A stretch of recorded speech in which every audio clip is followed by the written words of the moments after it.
बहुत बहुत धन्यवाद है जी। और यहाँ पर उपस्थित हमारे सभी सम्मानित भाई बहन, आपका बहुत बहुत धन्यवाद। और माननीय बड़े भाई गणेश गोदयाल जी को भी सादर प्रणाम। साथियों, क्या कहें अपने उत्तराखंड की स्थिति के बारे में। लगातार मुर्दाबाद जिंदाबाद के नारे लग रहे हैं और जनता बेचारी सड़कों पे बेबस लाचार रो रही है अपने चुने नेताओं के लिए। और हम यहाँ पे अपने गढ़वाल कमिश्नरी में आ रखे हैं और कमिश्नर साहब लापता हो रखे हैं। साथियों, यह समाज की गैर चेतना भी है। मैं यहाँ पे इस मंच के माध्यम से अपने LUCC से ठगी सभी सम्मानित पीड़ित भाई बहनों को आश्वासन देना चाहूंगी कि हम सरकारों के नाक में दम कर देंगे जब तक उनको आपके पैसे वापस नहीं दे देते। ये मजाक का विषय नहीं है, ये मजाक का विषय कदापि नहीं है। कल 1-2 दिन 13 तारीख को हमारे गढ़वाल सांसद माननीय बलूनी भाई साहब एंड हमारे श्रीनगर के विधायक, कैबिनेट मंत्री, सहायकारिता मंत्री, शिक्षा मंत्री, स्वास्थ्य मंत्री सब चौपट हो रखा है, वो आ रखे थे। हम 4 घंटे तक वहाँ पे बाहर बैठे हुए थे और हमारा प्रशासन हमारे सहयोगियों के माध्यम से मेरे को बोल रहे थे, बोला कि इस बहन को घर भेजो। ये बहन घर जाए तो कमिश्नर हमारे कोलोनी साहब और हमारे विधायक और सांसद बाहर निकले। इतना क्यों डर लग रहा है मुझसे? मेरे पास पद नहीं, कद नहीं, रुपया नहीं, पैसा नहीं, गन नहीं, बंदूक नहीं, गोली नहीं, बारूद नहीं। तो मैं यह समझ चुकी हूँ कि यह ईमान की ताकत है, यह सत्य की ताकत है, यह उच्च पहाड़ी चरित्र की ताकत है कि हमारा चरित्र पहाड़ के समान है। किसी घोटालेबाजों के सामने, किसी दगेबाजों के सामने झुकता नहीं है और हम झुकने भी नहीं देंगे। मैं 20 मार्च से अनिश्चितकालीन धरना प्रदर्शन करने जा रही हूँ। अब जो भी आएगा, हमारे श्रीनगर जिस जगह पे हमारे लोग धरना करेंगे वहाँ पे मिलने आएंगे, चाहे वो सहायकारिता मंत्री हो, जिस प्रकार से वो वोट मांगने आते हैं, जिस प्रकार से वो डंडा झंडा बुकाने हमारी महिलाओं को आते हैं, नौकर नहीं हम इनके, उसी प्रकार से अब वो हमारे पास आएंगे और हमें बताएंगे कि उन्होंने अब तक क्या क्या कार्रवाई की है। अन्यथा क्षमा चाहती हूँ, पक्ष हो विपक्ष हो, हम अब अपने शहर में किसी को घुसने नहीं देंगे जब तक हमारे लोगों के पैसे वापस न मिले। या तो हमारे साथ कंधे से कंधे मिलाकर हमारी लड़ाई लड़े या फिर सब के सब अपने घरों में बैठे। कोई आवश्यकता नहीं है किसी की भी सड़कों इस प्रकार से लोगों को गुमराह करने की। हमारा प्रशासन यहाँ पे बैठा हुआ है, बिना लाइसेंस का आम आदमी एक स्कूटी नहीं चला सकता, एक थैली नहीं चला सकता, बिना परमिशन के हम अपने कमिश्नर साहब से नहीं मिल सकते और बिना परमिशन के कोई ठग आकर के खरबों रुपया लूट कर ले जाता है। ये एक बात खप रही है किसी को? इसमें शासन प्रशासन इन्वॉल्व है, मैं सरेआम कहती हूँ नहीं है। शासन प्रशासन जनता को जवाब दे, आपकी क्या भूमिका थी? क्या आपके पास अलायु नहीं है? क्या आपके पास ताकत नहीं है?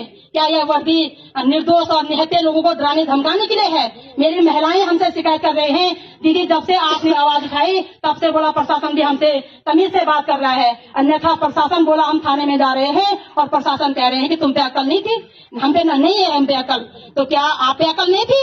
आपके वर्दी में 3-3 स्टार लगे हुए हैं।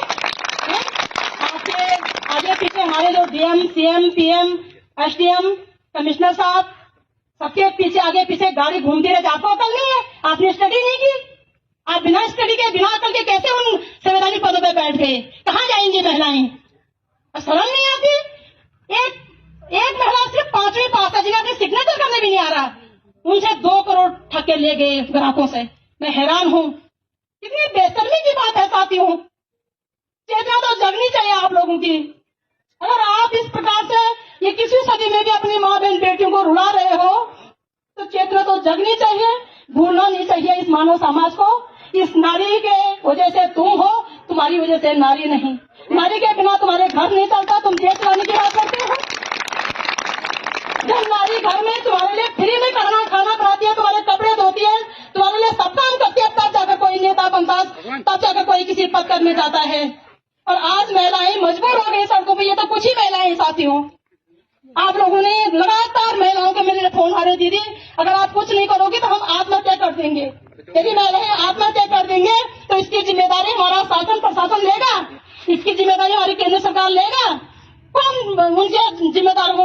का जिम्मेदार होगा साथियों।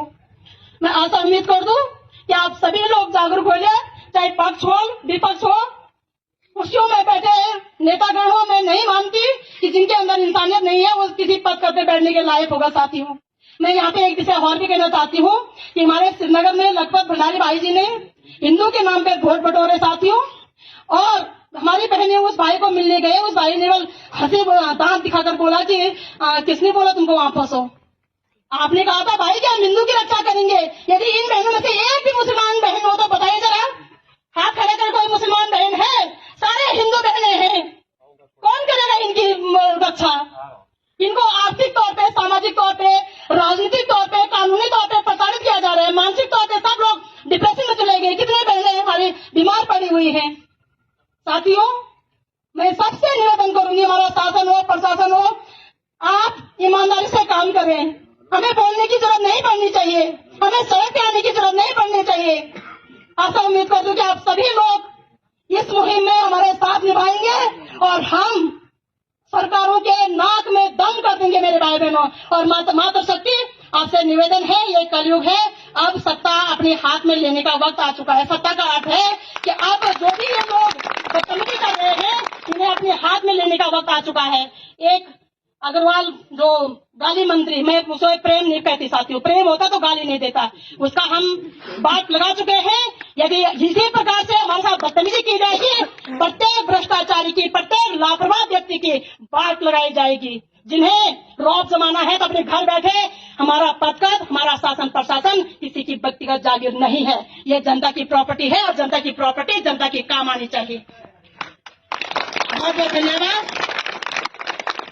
पीड़ित नागरिकों का पैसा वापस दो, वापस दो, वापस दो। मुख्यमंत्री होश में आओ, होश में आओ, होश में आओ, होश में तुमको आना होगा, आना होगा। सहकारिता मंत्री होश में आओ, होश में आओ, होश में आओ। हमारे पैसे कौन लूट के ले गया, नाम बताओ, नाम बताओ, नाम बताओ। बहुत बहुत धन्यवाद।